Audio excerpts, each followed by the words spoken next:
So,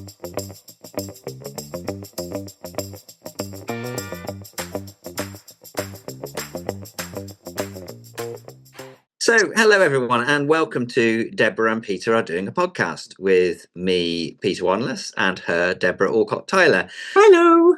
Hello, Deborah. And this is time even more than ever for dressing up. So I've put on one of my massive array of Christmas jumpers from fundraising efforts down the ages. I saw you were you put up a picture of wearing some fancy garb to something or other. What were you up to?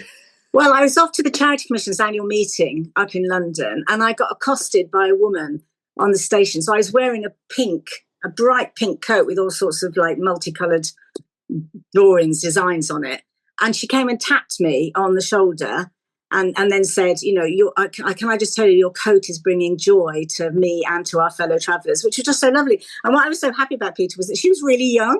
I mean, I expect old ladies to go, oh, that looks lovely, dear. Do you know what I mean? But to have a young person admire what you're wearing, I was strutting about. But actually, by the end of the day, 3 women had said to me that they really liked the coat. And somebody had spotted me from right the other side of wherever the hell it was I was, and came beetling over deliberately to say, I just can't let you go without saying how much I love your coat. So, and I was worried about wearing it because it is a bit in your face. And I thought, well, this is a commission meeting. And I thought, oh, sod it, I will. Yeah. I'm really glad I did. So listen, listeners, if you spot somebody on the street wearing something lovely, please tell them, because it honestly makes your day. It is good to bring joy to the world, isn't it? Especially at Christmas. I yesterday went to something at the cricket ground called Walkers and Talkers, which is it's taken off hugely at a number of county cricket clubs. What happens is it's run by a guy called Andy Brassington, who used to be a wicketkeeper at Gloucestershire, and they bring people together to have a walk, usually sort of round the ground. These are mostly people of a certain demographic who just want a reasonable bit of fresh air and a bit of company, and a talk from a cricketer. And yesterday we had I'd never been before, but it was the Walkers and Talkers guest was Jack Leach, who should be in Australia bowling the Australians out, but that's a whole other story. But there was 150 people there, and the joy that was being brought to that group, meeting their friends who you have this kind of seasonal affective disorder, don't you, in a number of people. And if you are quite an elderly person and you've got this fantastic kind of community of friends and you say goodbye at the end of September and then you don't meet again until April, and a few people don't make it through the winter, it's an extraordinary thing for these folk to come together, have a bit of fresh air and hear from a cricketer. So 150 people there. I was probably one of the youngest. A number of people will have been at work, of course, but a lady came up to me and she said, oh, let me see what you've got on your feet. I always love your shoes. I used to work at Clark's, which I guess a lot of people do in Somerset. Clark's is based in Street, and she says, I always admire what you have on your feet. And I had a reasonably plain pair of black shoes, but they did have bright red laces. Fab. So that was good enough for her. So that was my little bit of joy. Lovely. Actually, you've just reminded me that so talking of older people, my mother was complaining to me bitterly the other day about all the old people in the supermarket who do their shopping all at the same time. And my mother is 81. You know what I mean? I'm like, which old people, to whom are you referring, mother, given you are part of that demographic of older people? Anyway, she did have the grace to laugh. But she's like, all the old people doing their shopping, you know, getting him away. Very funny. It's just a number, isn't it? We keep telling ourselves age. Doesn't feel like a number, though. With various aging aches and pains. A creak here and there. I actually then had to nip into the town to get some tea bags, of all things, and the weather wasn't very great, and I went at some pace to get my tea bags and then back to the car, and honestly I was exhausted. The afternoon terrible. There was a time in the lockdown when I did couch to 5k and I was quite proud of myself, but a brisk walk now I do need the walkers as well as the talkers, definitely. Anyway, what should we talk about from the charity sector this week? And this is our last program before a Christmas break. Yes, it is. Well, so one of the things that struck me this week is there's a woman called Felicia Willow. And she wrote what I thought was a really interesting article about something that she says we don't typically talk about in the sector. And that's about, and she doesn't use the word toxic, but toxic groups of staff who, you know, spread division and toxicity and make life really difficult, and how hard they are to deal with. And no matter, and she was making the point that she thinks this is possibly harder in the voluntary sector because we're such cause-related causes. And so people have kind of like this sort of emotional need. And definitely, I think the staff do expect us in our sector to live up to higher standards of performance. But the thing is, I recognised it because, you know, so many of the chief execs I talked to describe this pocket of staff who, you know, who just basically hate management, and whatever they do or say, they're never going to like them, they're never going to agree with them. There's almost nothing you can do. And even when new chief execs come in, you know, that there's still this pocket of toxicity and how difficult that can make it. And I also recognise it because years ago at DSC, I'm not going to name any names here, but we had a manager who was basically being bullied by her staff. You know, it's like a classic example of upwards bullying. They decided they didn't like her. And so it was like they would just not do what she asked them to do. They'd do it half-heartedly. And they would frequently sit in little cliques, you know, talking about her behind her back and how, you know, horrible she was and how much they didn't like her and how rubbish she was as a manager. And it was kind of, I really sort of felt very conscious then of how, you know, bullying is about power, but you know, teams also have power over their managers. It's just not always acknowledged. It's always, we always treat it as like a linear downwards. You know, it's your position of power makes you a bully. If you're not in a position of power, you can't possibly be a bully. But actually, there are many ways to hold power. Anyway, it just really, really struck me. So I wondered what you thought about it. Yeah, it's a particular challenge when a new person comes in and they are setting and establishing standards and expectations, aren't they? Which may be perfectly reasonable and may be consistent, though slightly different from what has gone before. But when the leader changes, it's an opportunity for people to assert and assess how things are done around here. Yeah. And that, I do think that is challenging in a charity because many charities have a special culture and way of working and thinking and believing that has got them to where they are. And actually, you know, that you meddle with that at your peril. But when there's change, people try and take advantage of that situation, I think, and assert themselves and explain and suggest and interpret what they believe that to be. And so, yeah, what you get is a reaction to perfectly reasonable attempts to set consistent behavior expectations. So I do recognize that for sure. I also recognize, and we've talked about this a little bit before, that we want and need campaigners in the sector, don't we? We need people who've got attitude and passion and determination, not simply to accept the first thing that they're told, but to argue the cuss. Now, when that is done in pursuit of the charitable purpose of the charity, that is good. But when it gets confused with personal self-interest or hobby horses, then again, that gets really difficult. And I do think there is a distinct and particular challenge for leaders in our sector about how do you manage campaigners to attract, but then channel that skill constructively and not destructively. I've tended to find that campaigners do tend to think outwards. It's very rarely them. It's more often other staff who perhaps are sort of more on the periphery of face-to-face activity, you know, that it tends to happen. But I mean, you know, it's different in every place, isn't it? Yeah, it's interesting. I mean, you know, because I learned how to deal with this quite a while ago, and I have this this approach I take, which is so I ask people questions, but deliberately. So someone comes to me and says, people think that XYZ is terrible. I always say, well, which people? And if they say, well, I can't tell you, I'm like, well, then I can't do anything about it then. If I don't know who it is, I can't actually find out what the issue is. And then what I would often do is I'd say to if they were complaining, I'd say, okay, so is it Shireen? Does she think that? And they say, no, it's definitely not Shireen. And, you know, so when you take it at face value and you really ask the questions and say, you know, and like when people say like the management in this place is really bad, I would always say, well, all managers, every single manager, is your manager a problem for you? So you sort of literally get them to think about, you know. But the other point that she makes in the article is about weaponising the organisation's internal values against them. And Yes. how, this sort of culture of going off sick, or saying like you're not being inclusive, or if you make a decision that staff don't like, they turn it into, some of the groups can turn it into it. And of course it's so damaging for the charity. I mean, we've talked about this a bit before, but there is something, because you said you think that anyone who works in a charity, do you remember, who goes on strike needs to have a word with themselves, Yeah. and I kind of get that to a certain degree, because it damages the charity. And if the charity is damaged, the service to the beneficiaries is always damaged. There's never really a separation.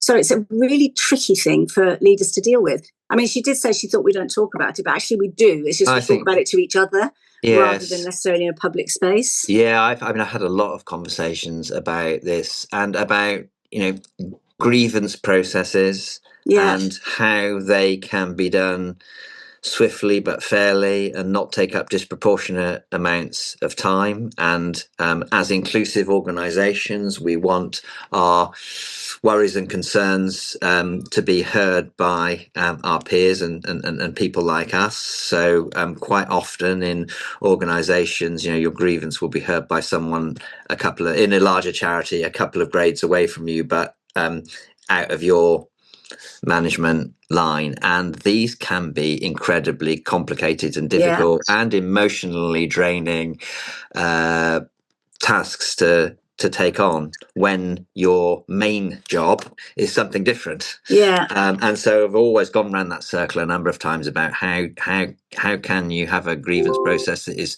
proportionate, that is fair, that is of the organisation, but doesn't put undue pressure or consume disproportionate resource from people who'd really rather be doing other things. And so I've had specialists hearing grievances, I've had training people to do grievances. I think mediation is really useful in individual cases.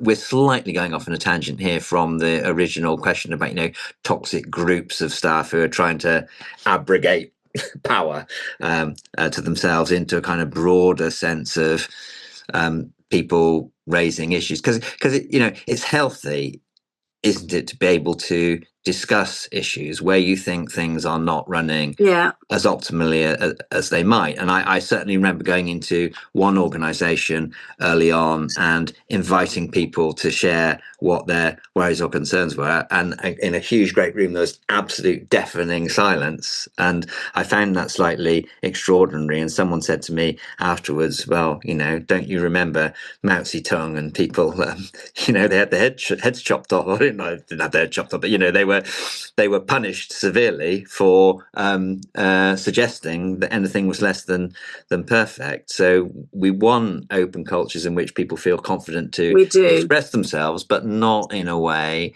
that toxic and aggressive.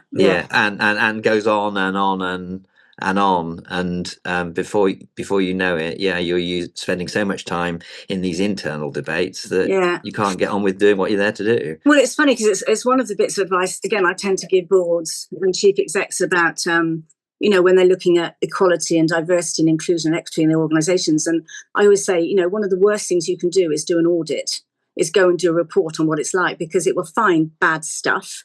It will drag up stuff. People will be really upset, and then you'll never be able to resolve it. So I always say to them, assume you're rubbish.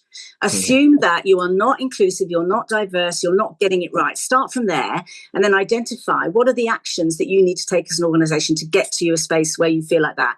And I said, if you go about it that way, you're not dragging up history. What you're doing is focus on the changes that you need to make for the future.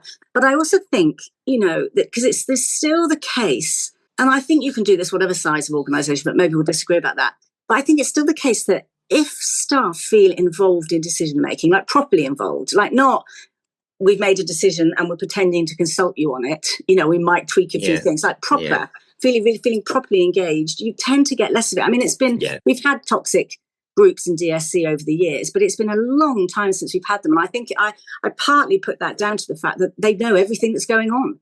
So they know the challenges we're facing, they know the issues we've got, that, we tell them everything and we listen to them, we try and implement their ideas and stuff like that. And I think that, for many, well, again, we touched on this before, it can be so much easier kind of for a board and an exec to sit in a room and like come up with a strategy and then brief it out. But that's not the most effective way of ever delivering strategy. You know, one of the best ways of doing it is you start at the bottom, you get people, you know, you build it up, and then when you come back with whatever it is you've decided, even if it's not what they wanted, nobody can turn around and say, well, you never asked me, and if you'd asked me at the right point. So I think proper, meaningful consultation, you know, not just we have to consult on this document that we spend hours on and we'll get all defensive about. It's like, no. We said this before as well, Peter, because I always say as well to leaders, test your thinking out loud. You don't have to you can say like, oh, what do you think about if we were to do so-and-so? Do you think that would work? You can do it in that kind of, this has just occurred to me, you know, and then you get the reaction straight away. So anyway. Yeah, no, I agree. And game playing, right? One half of the group test this to destruction in the positives, and one half do the negatives, and then you expose all the arguments, and at least people can see then that when the decision is taken, and not all decisions can be taken democratically. You know, there's a reason why we have boards of trustees and accountability. No, I know, but I'm consulting, which is different. Oh no, I completely understand what you mean, but some of these people confuse participation with democracy. Yeah. And but if the debates and issues have been exposed, then I agree with you. At least when the decision is taken, you can then demonstrably show, well, we have taken that. Yeah, I mean, organisations are patently not democracies. How can they be? You know, chief execs are appointed by a board. Trustees are appointed by a board. The chief exec appoints, you know, its team. Everybody gets appointed. But that doesn't mean that you can't be properly engaged and contribute and have your voice listened to before the people who take the decision do take the decision. Yeah, I mean, we strayed a bit away from her article, but yeah, I think it's, and it can be so damaging. And the other interesting thing about it is that the rest of the organisation almost always knows that that's a little toxic group. But because they're, you know, sort of on a peer-to-peer level, it's really difficult for them to go against it, because we want to fit in with our peers. And also that feeling of like weakness. Like if you go after the toxic group, even the rest of the staff who are on site, you know, who agree with you, they also start to feel very vulnerable. And so they don't, you know, because then they realise the power that we have as executives over people's careers and futures and jobs and stuff. So, yes, let's hope for a toxic-free year in 2026, Peter. Yeah, well, there's plenty of work to be done with looking outwards and focusing on the beneficiaries than attacking one another.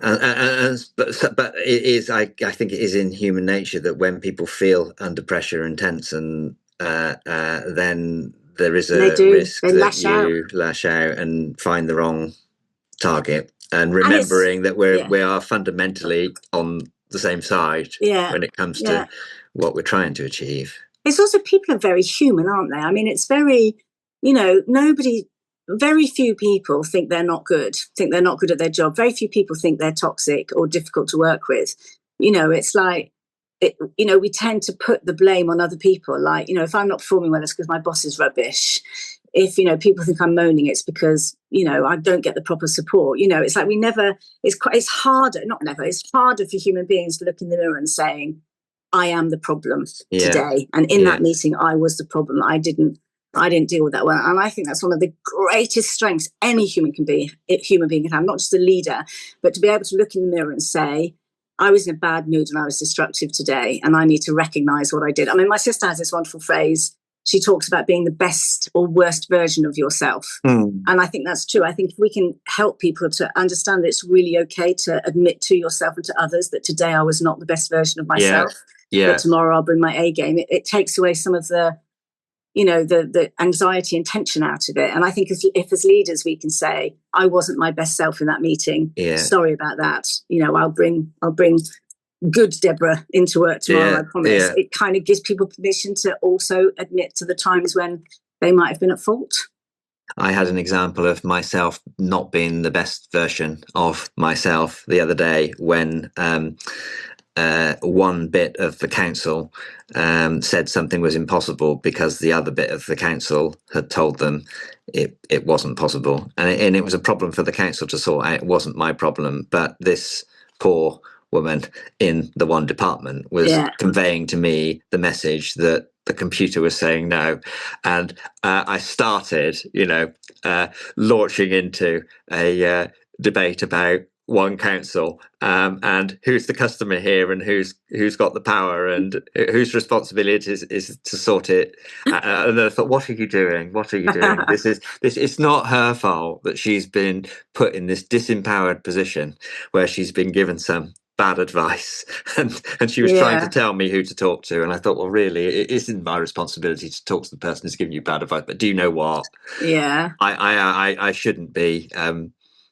I don't need to be moody about this. So I sort of caught myself just in time, but it was a moment where I had exactly that reflection that, it doesn't cost anything to be kind and compassionate when the balance of power is wrong.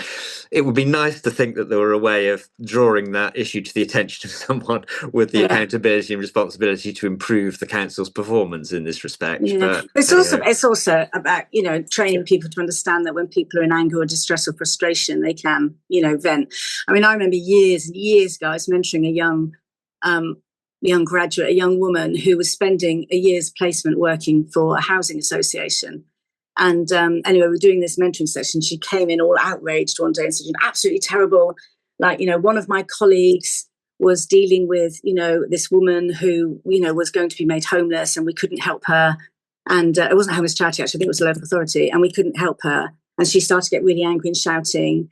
And my colleagues sort of, put her in her place and said, how dare you speak to me that? And she said, and then our manager came and took the colleague away and took over. And then afterwards told the colleague that they shouldn't have behaved like that to the customer. And she was absolutely outraged, like, we all should be going on strike. And I was saying to her, okay, I see that, because she was looking at it from her perspective and you were looking at it from her perspective. But the manager was looking at the perspective of this young woman, 3 kids under the age of 5, literally homeless, nowhere to go with those kids, anxious, terrified, upset, stressed, fearful. And she's facing someone who she perceives to have power, who is fighting her, who's arguing back, and who's saying, how dare you, And I said, when you're in that role, surely, because I agreed with the manager, I said, surely your job is to help that individual. And then you talk separately about how you deal with the issues and how, And my sister used to do the same when she was running a GP surgery. She used to talk to her receptionist about how sometimes people could be really rude to the GP surgeries. And of course, there are all signs up saying don't. But she said, one of the things she said is that, when people come into the surgery, they don't come in because they're really fit and healthy and they just want to say hi. Yes. They come in because there's something wrong. And for some of them, it's really scary. And particularly if you're bringing in a family member, she said, so people do get really anxious, really stressed and really upset. And actually, it's not about us at all.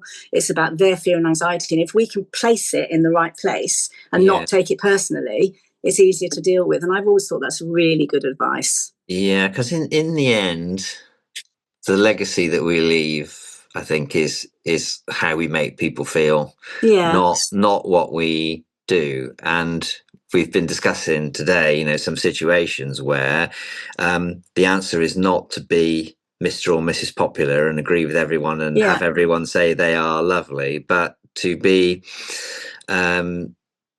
respectful and understanding is really important. It's just about a year since I left the NSPCC. My photograph of me with all my bags leaving the building popped up yesterday, I think, on my social media feed. And what I remember being hugely struck by then were the nice messages that I got from people who were, and they weren't about achieving this or doing that. They were all to do with feelings and moments, and that is such an important part of leadership. And again, and I got to appreciate that more over time. And as I say, always walking that balance between being respectful and listening and understanding context, but not kind of compromising to try and be everyone's friend. That's exactly.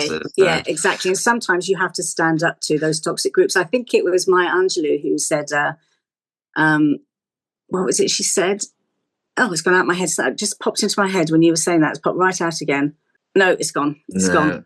How frustrating. I was just about Angelou to said something wise. this I believe you. sentence of wisdom that was going to transform everybody's lives. It's gone straight out of my head. If I remember it, come back to me. Yeah. Anyway, and then the other thing, moving on from all this, the other thing that I picked up this week was the government launching this grants feedback mechanism that they promised as part of the covenant, so that if you receive funding from a local authority, from a government department, you can feed back your experience of it. And it just struck me, on the one hand, yay, but on the other hand, like, people in receipt of grants pretty much never ever tell the truth about their experience because it's too risky. It's so risky because, it's all you're saying, like, you can feed back to us and we won't hold it against you. But unless you can do it anonymously, and then anonymously isn't always that helpful because, you need to have some sense of what the issue is. They're just not going to do it because, or at least they certainly won't do it if they've been successful. They're highly unlikely to do it if they've been unsuccessful because they don't want to jeopardize any future chances of funding. And they might, if they're unsuccessful, have, just barrage you with a tirade of how shit you are as a funder because they're so frustrated. And that also might not be valid. So I just wondered what you think about that. I mean, you must have had experienced it when you're at the lottery. Yeah. I mean, there's definitely an empower balance there, isn't there? And it's unlikely that you're going to get unfurnished feedback from grant applicants unless they're feeling extremely confident that there aren't going to be consequences. And especially with the government, I mean, the government's track record of what it says from time to time about what it wants to or doesn't want to hear from the sector is, there's no history to build on there. And it's not necessarily the fault of the people that are implementing the covenant, but the fact is that is the context, and feeding back to the cabinet office is one thing, but what the departments that are putting the grants out are saying and thinking and doing is another. I mean, you would get more effective engagement having an honest conversation with the commissioners directly, I think, than the cabinet office anyway.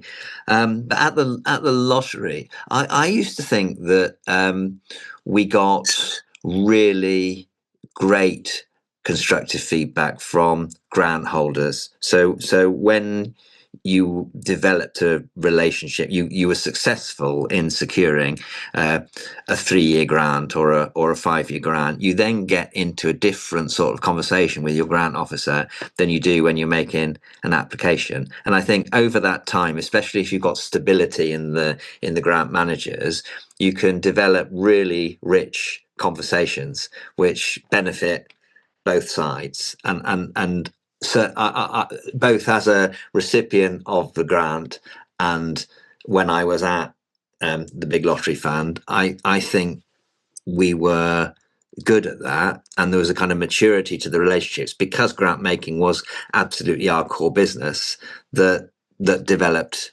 over time. Some of the people that are administering these grants from government, grant making isn't their core business. It's something they sort of do in their spare time because they've got a pot of money, and they may not be particularly well placed to give constructive feedback to bidders for these sorts of pots anyway. But it was more difficult when people were bidding, and for every one person who bids, you're letting 3 down. And some of these funds are so oversubscribed, it's difficult to say too much more than, the committee has to make tough decisions.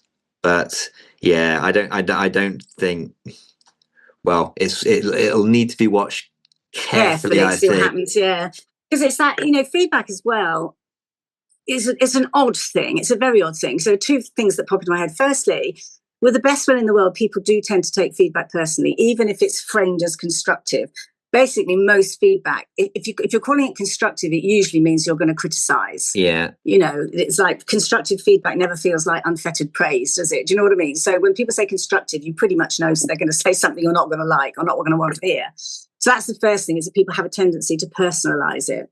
But the other thing that really strikes me about it, because lots and lots of charities, get really frustrated if they don't get feedback from a fund about why they didn't get the fund. And I've always said, I'm not convinced that feedback in either direction is particularly useful. So if you apply to XYZ Family Trust for a grant and you don't get it, what feedback can they give you that's going to help you with another organisation that will have a different set of expectations, a different set of, decision making power, etc. And also if you get feedback to help you improve your grant applicants, what you're doing is you're tailoring your feedback based on what one funder told you rather than the whole lot. So I've always thought I've never been quite sure whether it's really that useful, unless it's really simple stuff like, it's too long or use too many big words, whatever. And same with interviews as well. It's like when people say, I want feedback on my interview about why I didn't get the job or I didn't get selected. Again, I was like, I'm not convinced it's particularly useful, because very often, you couldn't have done anything differently. You just weren't the right person at the right time in the right place for that particular organisation. So, I mean, I don't want to give the impression that I don't think feedback is useful. I think it can be really useful if you don't know, but I think sometimes we just hang too much on it. You couldn't say this, but I can. You'll get better feedback from Directory of Social Change guides on how to apply for grants, because that is consistently applicable across a number of funders. So I would recommend having a look in your library. And the other just final thought, because I think we're running out of time now, is people talk these days quite a bit more about feed forward as well as feedback. And that speaks to that point about the grant management relationship, I think. Or if you're hearing from someone who's ditched you or rejected you or whatever, and they're giving you some feedback, you're not really inclined to listen too much to them anyway. I don't, because they're clearly idiots. I don't want to hear from an ex-girlfriend about my inadequacies as a partner, whereas I'm invested in my relationship with Lady Wanderless, and if she's got something to say, I better listen. The feed forward may be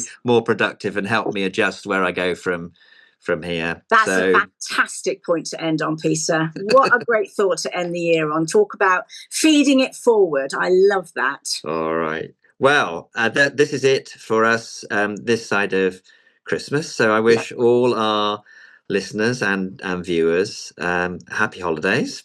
Yeah. Some people, of course, will be going into their absolutely busiest time ever, including my friends who are the staff and volunteers at Childline, and very Merry Christmas to them in particular. And we will see you in the new year. We will. Have a wonderful holiday break, folks. Those of you who are having it, not everybody is, as you say, and we'll see you next year. 2026, here we come. Hey, bye. Bye.